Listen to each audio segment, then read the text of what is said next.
Break के बाद आपका स्वागत है। कोरोना काल से बिगड़ी अर्थव्यवस्था के बाद आज जीएसटी की अहम बैठक होने जा रही है। इस बैठक के काफी हंगामेदार होने के आसार हैं। जीएसटी एक्ट के मुताबिक राज्य को होने वाले राजस्व नुकसान के लिए केंद्र को मुआवजा देना होता है। आज होने वाली बैठक में राज्य को जीएसटी मुआवजा पर मंथन किया जाएगा और मुआवजा के लिए फंड जुटाने पर विचार संभव। जी हां, वित्त मंत्रालय की स्थायी समिति को केंद्र ने पत्र लिखा है। मुआवजा देने के लिए फंड की कमी का हवाला दिया गया है। कई राज्य सरकारों ने मुआवजे के मुद्दे पर उठाए हैं सवाल और राजस्थान, पंजाब, बिहार, पश्चिम बंगाल का बड़ा रुख, झारखंड, छत्तीसगढ़, कर्नाटक, महाराष्ट्र उठा चुके हैं मामला। राज्यों को राजस्व की भरपाई के लिए मिलता है मुआवजा। जीएसटी एक्ट के मुताबिक केंद्र को देना होता है मुआवजा। साल 2017-18 से मिल रहा है राज्यों को मुआवजा। और ज्यादा जानकारी के लिए हमारे साथ अनिल कुमार जुड़ चुके हैं। अनिल, ये बताइए कि जो आज अहम बैठक होने जा रही है काफी कितना महत्वपूर्ण है ये निश्चित तौर पर ये काफी महत्वपूर्ण है माजिद, क्योंकि हमने देखा कि अभी हाल में सोनिया गांधी ने जो उनकी मदद से कांग्रेस की, उन्होंने भी 7 राज्यों के मुख्यमंत्रियों के साथ अहम बैठक की थी जीएसटी क्षतिपूर्ति को लेकर, क्योंकि राज्य भी कहीं ना कहीं कोरोना वायरस की वजह से एक फाइनेंशियल संकट से गुजर रहे हैं, क्योंकि उनके राजस्व में भी भारी कमी आई है। ऐसे में जो राज्य सरकार है उनमें उनको प्रशासन में, सोशल स्कीम्स में, हेल्थ सेक्टर के लिए या फिर अन्य दूसरे मदों के लिए खर्च करना पड़ता है। अगर हम आंकड़ों पर देखें तो केवल राजस्थान का ही 6,990 करोड़ रुपए के आसपास जो है केंद्र सरकार के पास जीएसटी क्षतिपूर्ति के रूप में बकाया है। इसके अलावा अगर ओवरऑल देखें तो 44,000 करोड़ रुपए केंद्र को राज्यों को देना है। हालांकि जीएसटी में कमी आई है। निश्चित तौर पर जो पिछले तिमाही को अगर देखें, पिछले साल के पहले तिमाही को देखें तो 3.14 लाख करोड़ रुपए की जीएसटी कलेक्शन हुई थी, जो इस बार कोरोना वायरस की वजह से ये घट करके 58% की कमी हुई और 1.85 लाख करोड़ रुपए की जो इसमें जीएसटी कलेक्शन हुआ। केंद्र सरकार के पास विकल्प ये बचता है कि केंद्र सरकार, अगर जिस तरह से हमने देखा था कि 11 अगस्त को संसदीय समिति के सामने जो राजस्व है अजय भूषण पांडे, उन्होंने कहा था कि सरकार के पास अभी राजस्व नहीं है, धन नहीं है राज्यों को क्षतिपूर्ति देने के लिए। तब केंद्र सरकार के पास विकल्प ये बचता है कि वो बाजार से उधारी ले और राज्यों को जो उनकी क्षतिपूर्ति है, जो इस वर्तमान चालू वित्त वर्ष में 14% के हिसाब से देना है, वो उसका भुगतान करें। क्योंकि जी बिल्कुल अनिल जी, आप नजर बना रखे, आगे भी हम आपसे अपडेट लेंगे। बहुत शुक्रिया तमाम जानकारी के लिए। बढ़ते अगली खबर पर, गहलोत कैबिनेट की आज अहम बैठक है। सीएमआर में दोपहर 12 बजे ये मीटिंग होगी।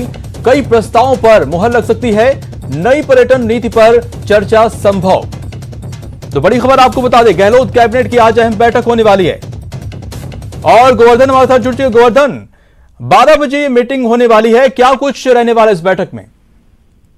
गहलोत कैबिनेट की बैठक में पर्यटन नीति को लेकर के चर्चा हो सकती है, क्योंकि प्रदेश की नई पर्यटन नीति का लंबे समय से इंतजार किया जा रहा था। तो ऐसे में आज पर्यटन नीति को पर विचार करके और उसको फाइनल रूप दिया जा सकता है। और उद्योगों को कुछ रियायतें इस लॉकडाउन के से पीड़ित जो प्रभावित उद्योग हैं उनको लेकर के, जो छोटे उद्योग हैं उनके लिए रियायत देने के बारे में भी विचार किया जा सकता है, क्योंकि ये 2 बड़े सेक्टर हैं, पर्यटन और एमएसएमई।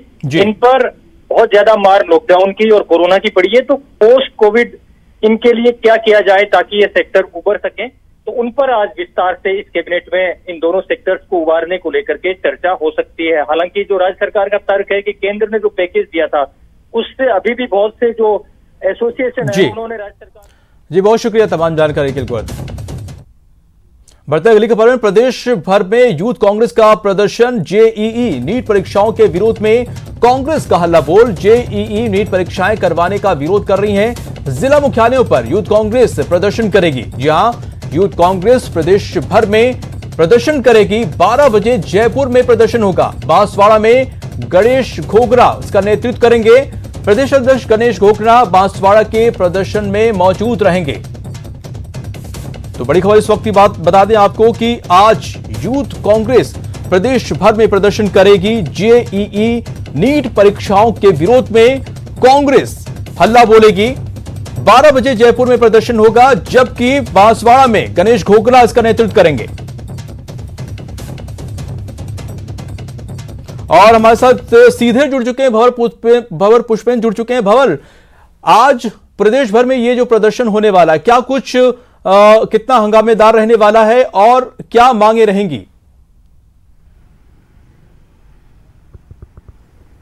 जी देखिए, मैं आपको बता दूं कि जेईई और नीट की परीक्षाएं जो है उनको लेकर यूथ कांग्रेस अपना प्रदर्शन करेगी और ये सबसे बड़ी बात होगी कि नए प्रदेश अध्यक्ष की नियुक्ति के बाद अब उनको अपनी ताकत दिखाने का ये पहला और बड़ा मौका मिलेगा, जिसमें वो पूरी ताकत दिखाने की कोशिश करेंगे। यूथ कांग्रेस हर प्रदेश के जिला मुख्यालय पर प्रदेश के हर जिला मुख्यालय पर ये प्रदर्शन करेगी। हालांकि इस पूरे मामले को लेकर जो कांग्रेस आला कमान है उन्होंने पहले ये साफ कर दिया था कि जो ये परीक्षाएं होने जा रही हैं वो अभी ठीक नहीं है। जिस तरह से कोरोना काल चल रहा है और तमाम तरह के विरोध उन्होंने आपत्तियां अपनी जताई थी, लेकिन उसमें कोई बदलाव नहीं होने के कारण अब उन्होंने ये तय किया, आलाकमान के इस तरह के नेतृत्व की तरफ से ये बात बताई गई कि इस तरह के प्रदर्शन करके पुरजोर तरीके से हम इसका विरोध करेंगे। और वही विरोध आज यूथ कांग्रेस के द्वारा हर जिला मुख्यालय पर देखने को मिलेगा, जिसका अलग अलग क्षेत्र में अलग अलग जिला के जो यूथ कांग्रेस के जो जिला अध्यक्ष हैं, जो और उनके कार्यकर्ता हैं और कांग्रेस के अन्य तमाम कर्ता और कांग्रेस की जो अन्य अंग हैं वो सब मिलकर के अपनी पुरजोर ताकत से इसका विरोध करेंगे और जिला मुख्यालय पर उसकी तैयारियां शुरू हो चुकी हैं। जी बहुत शुक्रिया तमाम जानकारी के लिए। और बढ़ते हैं अगली खबर पर। खबर जोधपुर के ओसिया से, जहां पर किसानों का जो आंदोलन है वो जारी है। बिजली संबंधी कई मांगों को लेकर आंदोलन कर रहे हैं किसानों के प्रतिनिधि मंडल की प्रशासन से वार्ता जो है वो विफल हो रही है। किसान कोरोना काल में बिजली के बिल माफ करने और बिल पर अनुदान जैसे मसलों पर हाथों हाथ निर्णय चाहते हैं, जबकि कलेक्टर और डिस्कॉम अधिकारियों ने कुछ और समय मांगा। इसी गतिरोध के चलते वार्ता बेनतीजा रही। तो जोधपुर के ओसिया में किसानों का आंदोलन जारी है और अपनी मांगों पर वो अड़े हुए हैं। चंद्रशेखर हमारे साथ जुड़ चुके हैं। चंद्रशेखर, बात तो हुई लेकिन बात बनी नहीं, अब क्या स्टैंड रहने वाला है?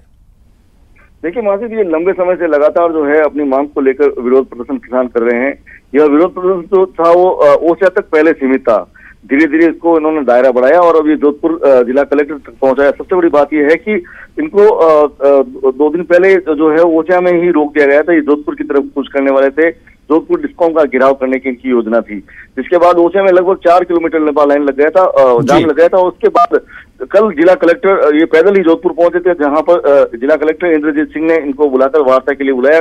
करीब रात 2 बजे तक वार्ता चली और वो बेनतीजा निकली है, जिसके बाद वो वापस ओसिया चले गए और वहां से जाकर आगे वापस प्रदर्शन जारी रखने की बात कही है। जी बहुत शुक्रिया तमाम जानकारी के लिए। और अब जानते हैं मौसम का। जी हां, प्रदेश में बारिश का दौर लगातार जारी है। आज पूर्वी राजस्थान के कई जिलों में मध्यम दर्जे की बारिश की संभावना है। मौसम विभाग ने 3 जिलों के लिए येलो अलर्ट भी जारी किया है। मौसम विभाग के मुताबिक बारां, झालावाड़ और सवाई माधोपुर जिले में कहीं कहीं पर भारी बारिश हो सकती है। येलो अलर्ट में 15 मिलीमीटर से लेकर 64 मिलीमीटर तक बारिश हो सकती है। हालांकि प्रदेश के अन्य हिस्सों में भी हल्की बारिश होने की संभावनाएं हैं। और अब बात कोरोना काल में भक्ति की। जी हां, राज्य सरकार ने 7 सितंबर से प्रदेश के सभी बड़े धार्मिक स्थल खोलने का फैसला लिया है। गहलोत सरकार के इस फैसले के बाद श्रद्धालुओं में खुशी की लहर है। हालांकि मंदिरों के खुलने के दौरान कोरोना वायरस से बचने को लेकर कई निर्देश भी दिए गए हैं, जैसे कि सोशल डिस्टेंसिंग का पूरी तरह से पालन किया जाए, मास्क अनिवार्य रूप से पहने। इस फैसले के बाद श्रद्धालुओं की क्या राय है, ये भी सुन लीजिए। कोरोना काल के चलते जहां पर मार्च के बाद से राज्य सरकार के आदेश के अनुसार राजधानी के सभी बड़े मंदिर बंद थे, वहीं अब भक्तों के लिए एक बड़ी राहत की और खुशखबरी है कि अब 7 सितंबर से फिर से मंदिर खोलने का निर्णय राज्य सरकार ने लिया है। यानी कि अब 7 सितंबर से जो बड़े धार्मिक स्थल है उन्हें खोला जाएगा और सोशल डिस्टेंसिंग का भी पूरा पालन किया जाए, ऐसे भी निर्देश दिए गए हैं। हम अभी खड़े हैं मोती डूंगरी स्थित गणेश मंदिर। यहाँ देखिए मंदिर के पट बंद है, लेकिन फिर भी भक्तगण जो है बाहर से ही यहाँ आकर भगवान गणपति को शीश नवा रहे हैं, भगवान गणपति की आराधना में लगे हैं। अब इनका इंतजार जो है कुछ ही दिनों का है और उसके बाद ये दिन खत्म होने वाले हैं। बात करते हैं इस फैसले को लेकर जो भक्तगण यहाँ पहुँच रहे हैं उनसे, और उनसे जानते हैं कि इस फैसले को जो है वो किस प्रकार से देखते हैं। सर, आपसे जानना चाहेंगे 7 सितंबर से जो है अब बड़े धार्मिक स्थल खोलने का राज्य सरकार ने फैसला किया है, किस प्रकार से देखते हैं इस फैसले को आप? अच्छा फैसला है। बाकी सब कुछ खुल रहा है तो मंदिर भी खुले।